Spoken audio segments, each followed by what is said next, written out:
Yan po, para akong naglilihi. Napaibig naman po ngayon. Bawang at sibuyas, carrots, atay po ng baboy, itlog, harinang binanaw, pasta, karne, at sibuyas na dinurog, limone at toyo, repolyo, carrots po. Umpisa na po natin ang pagluluto. Hulog po natin ang oil.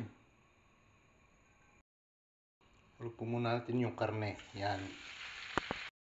Lagyan po natin yan ng patis. Yan. Paminta po. Yan. Yan. Lagyan din po natin isang nor cube. Tinimplahan ko na ho para lumasa lahat yan ang mga pangtimpla.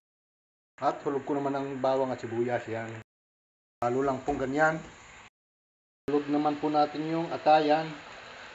Yan. Hulog po natin ang carrots. Yan. Halo lang po. Yan po natin siya ng sabaw. Yan. Yan po. Pwede natin ihulog ang yan po. Hulog naman natin yung harina na binanaw natin. Yan. Yan po. Halo lang pong ganyan. Naparami po ang aking luto. Hulog naman po natin yung egg. Yan. Tapos halo po yan. Hulog naman po natin ang gulay. Kinamay ko po at baka matapo yan. Yan po. Luto na yan. Olay. Luto na po ang aking lomi. Batangas po yan. Thank you po for watching. God bless.